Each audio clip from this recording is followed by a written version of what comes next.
I used to go to every single, Charlie and I were on the road probably 320 some days out of the year. All of a sudden, when I found out I was pregnant, I just stopped. I stayed home. My focus actually became my mom. Stop scrolling, because the internet is currently treating this like a true crime doc, a reality show reunion, and a congressional hearing, all happening at the same time. Candace Owens is basically saying, I'm not here to be polite, I'm here to be petty with paperwork. And the target of the latest wave, Erika Kirk's timeline, Erika Kirk's past relationships, and the kind of receipts that make people whisper, wait, so who's lying? Now, before we jump into the mess, remember, the internet doesn't need a conviction. The internet needs a vibe and one screenshot with the right caption. The internet treated that I didn't date for 5 years claim like a starting pistol because it wasn't just a sentence. It was a carefully pressed outfit for Erika Kirk's public image. The vibe was clean slate, disciplined era, no distractions. I wasn't out here doing brunch to dinner to drinks with randoms, just focused and prepared for the kind of man Charlie Kirk was. And the reason that matters is simple. A timeline like that doesn't just describe your past, it protects your present. It quietly implies, I'm not messy, I'm not opportunistic, I'm not chasing anything.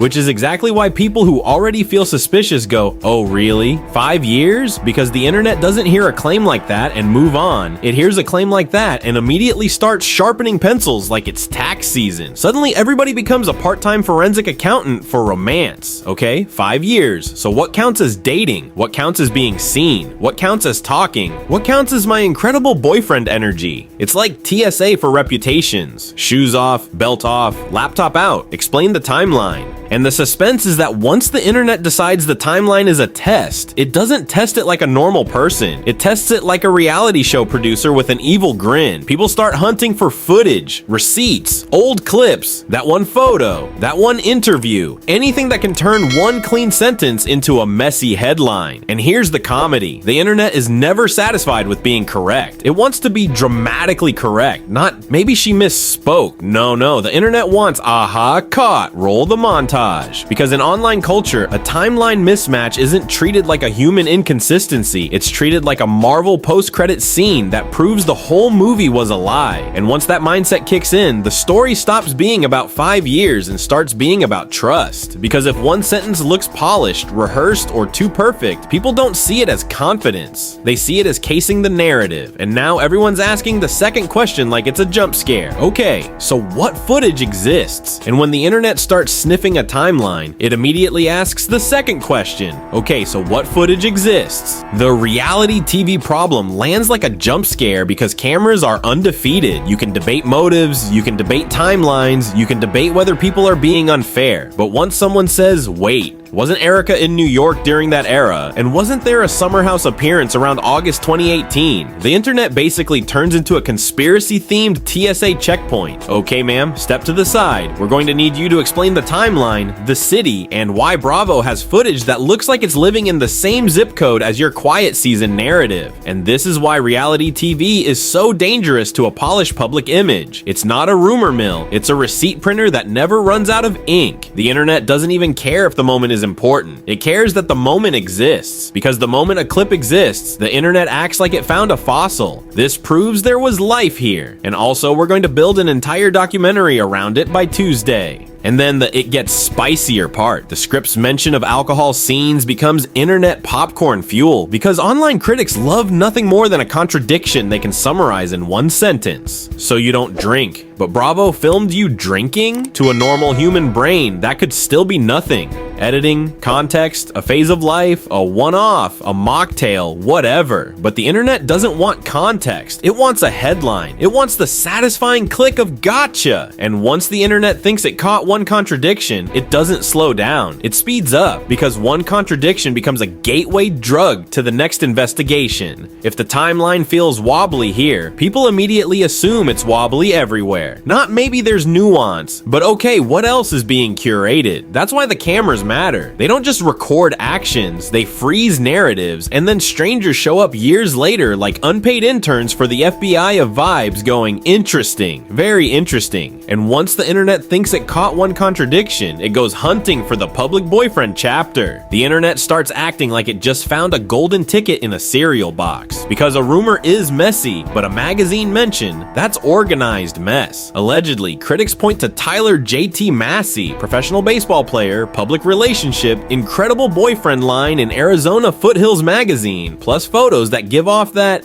we're one Pinterest board away from engagement announcements vibe, and the moment that enters the chat, the 5 years claim stops being a personal detail and becomes a public math problem. The internet doesn't ask, could there be context? The internet asks, so, is this 5-year timeline in the room with us right now? Because when your image is built on discipline and a clean timeline, a public relationship doesn't read as normal life, it reads as a missing receipt. And once people smell a missing receipt, they don't chill out. They start narrating like a true crime podcast. On today's episode of Timeline Crimes, we investigate how 5 years turned into, sir, that is a boyfriend. And here's the funniest part. Nobody online is actually trying to be a relationship therapist. They're trying to be a fact checker with a petty streak. They treat your dating history like taxes. If it was public, it counts. If it was in print, it counts twice. And this is why the public boyfriend chapter hits like a starting pistol for the next phase. Because once the internet believes the timeline is flexible, it assumes everything before the official story is a prequel worth rewatching in slow motion. The conversation stops being who did she date and becomes who introduced who knew who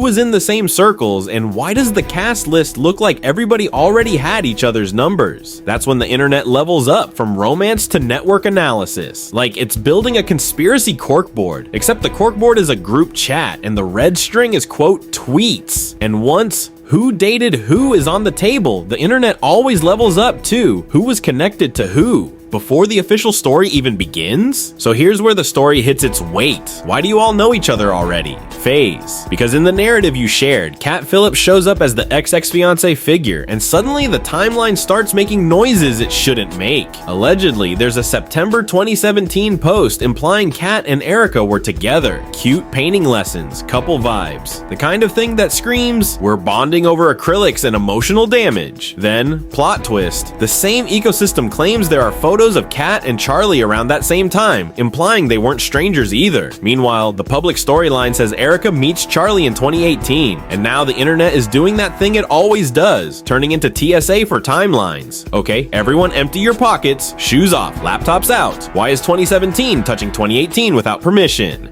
Because the moment people sense that these circles overlap earlier than the official "we just met" narrative, they stop hearing life is messy and start hearing somebody arrange the seating chart. And once that suspicion hits, it spreads like glitter, impossible to clean up, and somehow it's everywhere. Because the internet doesn't treat this like coincidence. It treats it like a LinkedIn graph with scandal annotations. If Kat and Charlie are pictured together while Kat is allegedly dating Erika, then people start asking, was Charlie already aware of Erika? Were they already in the same orbit? Was the introduction really a surprise, or was it inevitable? And then, right on schedule, the vocabulary escalates from overlap to orchestrated to set up to handler, like we just accidentally switched channels from political commentary to mission in-laws. And to be clear, that leap is internet behavior, not proof of anything, but it's exactly why this chapter spreads. Because an unclear timeline doesn't just create questions, it creates a market for theories. And once a theory market opens, everybody shows up with a booth. And once people smell overlapping circles, they do what the internet does best, start digging up weird details. This is the chapter where the internet does what it always does. It finds one odd little detail, an allegedly in the lip pizza tattoo, and instantly treats it like the Da Vinci Code carved into someone's gums. And in your shared narrative ecosystem, it's not even presented as proof, it's presented as a spark. Here's a coincidence. Now watch how fast people turn coincidence into conspiracy confetti. Because online, a tattoo isn't body art, it's symbolism. And symbolism is the internet's favorite snack. It doesn't matter if there's no direct proof tying a tattoo to anything criminal. People don't want the boring truth. They want the spicy truth with a side of ominous music. So a random tattoo becomes a whole storyline. Why there? Why that? Why now? Meanwhile, reality is in the corner like, confirmed that humans have tattoos, please hydrate. And the funniest part is how predictable the escalation is. The internet doesn't say interesting but unverified. No, the internet says confirmed, like it's a court ruling issued by a guy named Kyle in a comment section using a cracked iPhone and 2% battery. Because the tattoo rumor isn't about information, it's about emotion. It gives people a gotcha feeling, a cheap hit of certainty in a story full of questions. And once a crowd gets that feeling, it spreads. Not because it's true, but because it's narratively convenient. It's a shortcut that bypasses fact-checking and goes straight to plot. And that's why this phase is dangerous. When audiences confuse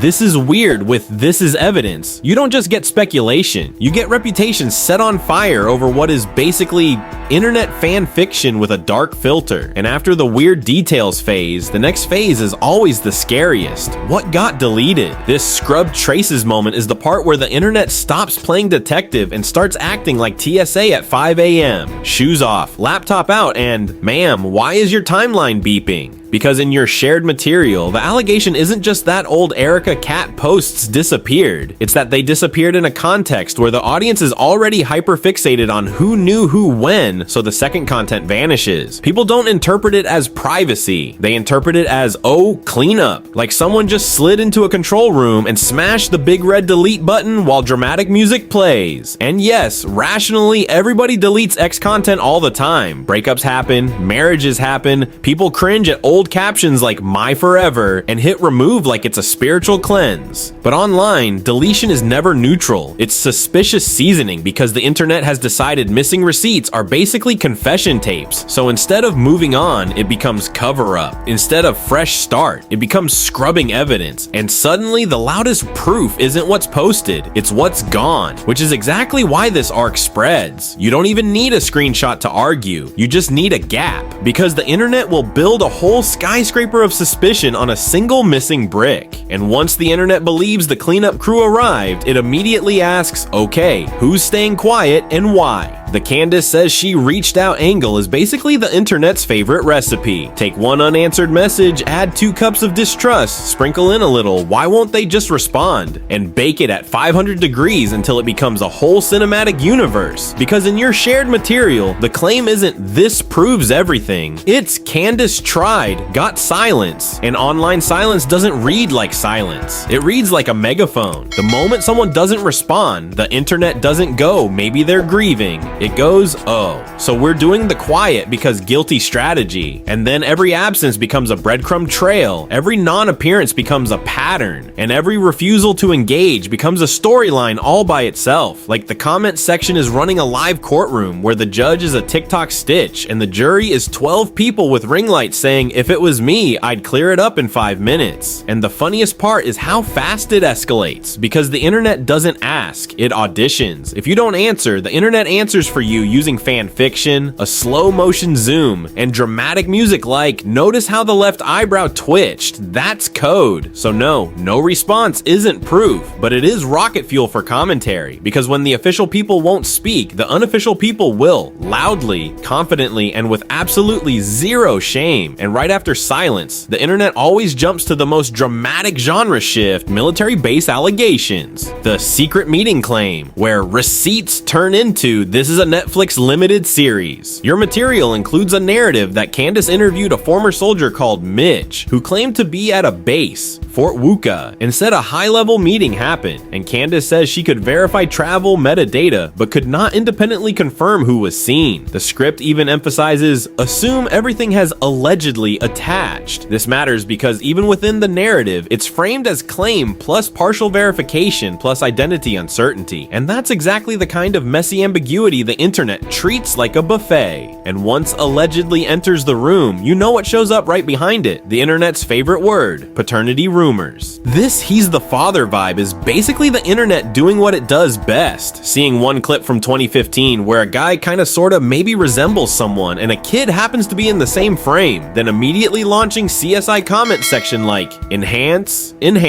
Congratulations, we solved a family mystery with 0 documents and a screenshot from a rally. And once that speculation catches, it spreads faster than a group chat rumor because it's the perfect drama cocktail. Romance, timelines, scandal, and outrage. So a simple resemblance turns into confirmed turns into who's the real father. And suddenly people are building imaginary DNA tests using nothing but vibes and a slow motion zoom, which is exactly why your script has to keep a seatbelt on. Call it what it is, rumor. Don't present it as fact, and keep the audience focused on what can actually be evaluated, public statements, timeline conflicts, and what's verifiable. Because the internet will happily turn one blurry frame into a whole Netflix season, but reality usually demands something more boring, like proof. And after paternity rumors, the final level is always the same, the handler operation claim, because the internet can't resist a conspiracy boss fight. The handler allegation. When the story stops being gossip and starts being a paranoid thriller, the internet is escalating from timeline arguments to claims that Erika's ex-fiancé may be connected to something coordinated, and that Erika was allegedly paid to act as Charlie's handler until some mission was complete, framed explicitly as online allegations, spreading because it sounds like a thriller. And that's the bigger point. The more dramatic the claim, the faster it travels, because Erika's timeline is messy gets a shrug, but handler mission cover-up operation gets clicks, stitches, reaction videos, and 12 separate live streams with a red string board. So where does that leave an audience that wants truth, not fan fiction? Right here. If people believe the timeline story is wrong, they ask what else is wrong. And if people believe the accusations are exaggerated, then this becomes a case study in how fast tragedy turns into narrative war. And that's the core of why Candace Owens' receipts-style content hits. It's not just tea. It's authority, grief, power, and credibility, all fighting in public while the internet plays judge, jury, and meme department. So now I'm kicking it to you. Drop a comment with your take. Is this timeline scrutiny fair or foul? Is this accountability or algorithm bait? And if you want the next breakdown, the second more screenshots, clips, or claims hit the timeline, hit subscribe, turn on notifications, and stay locked in, because this story doesn't fade, it mutates.